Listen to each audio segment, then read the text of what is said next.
मुझे पूरी तरह रोकने की कोशिश की, लगाया और मैं पीछे के रास्ते से आपके यहां आ गया।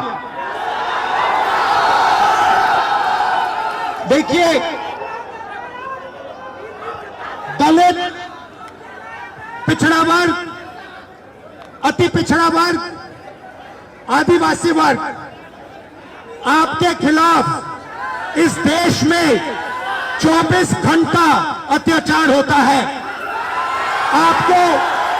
आपको दबाया जाता है, आपको शिक्षा के सिस्टम में रोका जाता है, आपके खिलाफ पेपर लीक किया जाता है और आपके करियर को रोकने के लिए, खत्म करने के लिए किया जाता है। हमने 3 मांगे की हैं।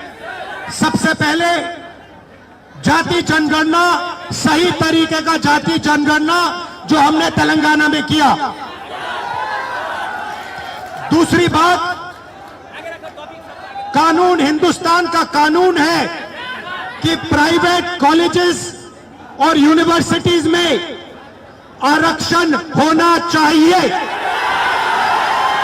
और ना नरेंद्र मोदी ना बिहार की सरकार उस कानून को लागू कर रही है।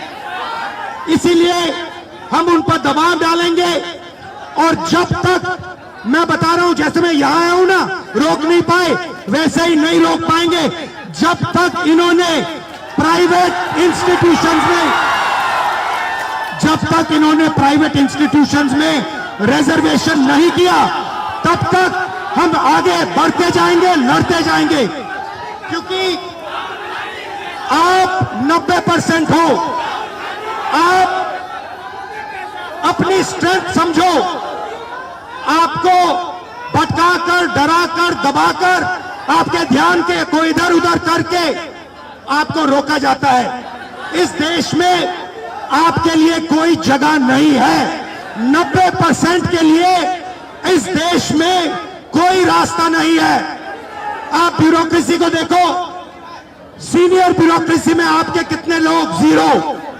आप कॉर्पोरेट इंडिया को देखो, कॉर्पोरेट इंडिया में आपके कितने लोग, 0। आप हाई कोर्ट्स देखो, आपके कितने लोग, 0। आप एजुकेशन सिस्टम के मालिकों को देखो, मेडिकल सिस्टम के मालिकों को देखो, आपके लोग कितने, 0। मगर मनरेगा की लिस्ट निकालो, आपके लोगों से भरी हुई है। मजदूरों की लिस्ट निकालो, आपके लोगों से भरी हुई है।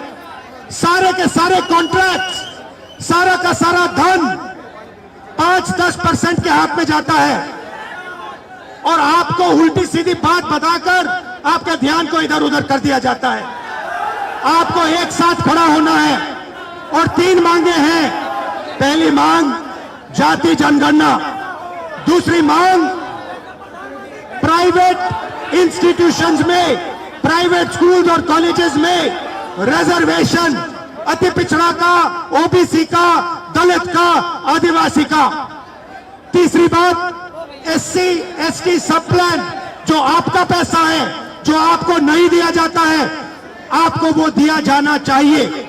ये 3 चीजें कहने में आपसे आया था। और ये बात समझिए, आप एक बात समझिए, बिहार की पुलिस ने अभी मुझे रोकने की कोशिश की, रोक नहीं पाई। पता है क्यों नहीं रोक पाई? नहीं, इसलिए नहीं रोक पाई क्योंकि आपकी शक्ति मेरे पीछे है। आपकी शक्ति मेरे पीछे है, इसीलिए कोई, दुनिया की कोई शक्ति उसको रोक नहीं सकती है। हमने नरेंद्र मोदी से कहा, पार्लियामेंट में कहा, तुम्हें जाति जनगणना करना पड़ेगा। हमने उससे कहा कि तुम्हें संविधान को यहां माथे पर लगाना पड़ेगा। नरेंद्र मोदी जी ने आपके दबाव से डरकर जाति जनगणना हिंदुस्तान में घोषित किया है। आपके दबाव से डरकर उन्होंने कॉन्स्टिट्यूशन अपने माथे पर लगाया है। मगर वो लोकतंत्र के खिलाफ है, संविधान के खिलाफ है, जाति जनगणना के खिलाफ है। और जो 90% हिंदुस्तान की गरीब आबादी बाकी है, अति पिछड़ा, पिछड़ा, दलित, आदिवासी, माइनॉरिटीज, ये इन सब के खिलाफ है। ये अदानी अंबानी की सरकार है, ये आपकी सरकार नहीं है। आपने इतने प्यार से मेरी बात सुनी, इसके लिए आप सबको दिल से बहुत बहुत धन्यवाद। मैं जानता हूं SC ST अति पिछड़ा पिछड़ा हॉस्टल्स में यहां क्या होता है। मैं आपको गारंटी देता हूं, जैसे ही हिंदुस्तान में सरकार आएगी, जैसे ही बिहार में हमारी सरकार आएगी, हम ये सारा का सारा बदल देंगे और आपके लिए जो होना चाहिए वो करके दिखाएंगे। आप सबका बहुत बहुत धन्यवाद। नमस्कार, जय हिंद।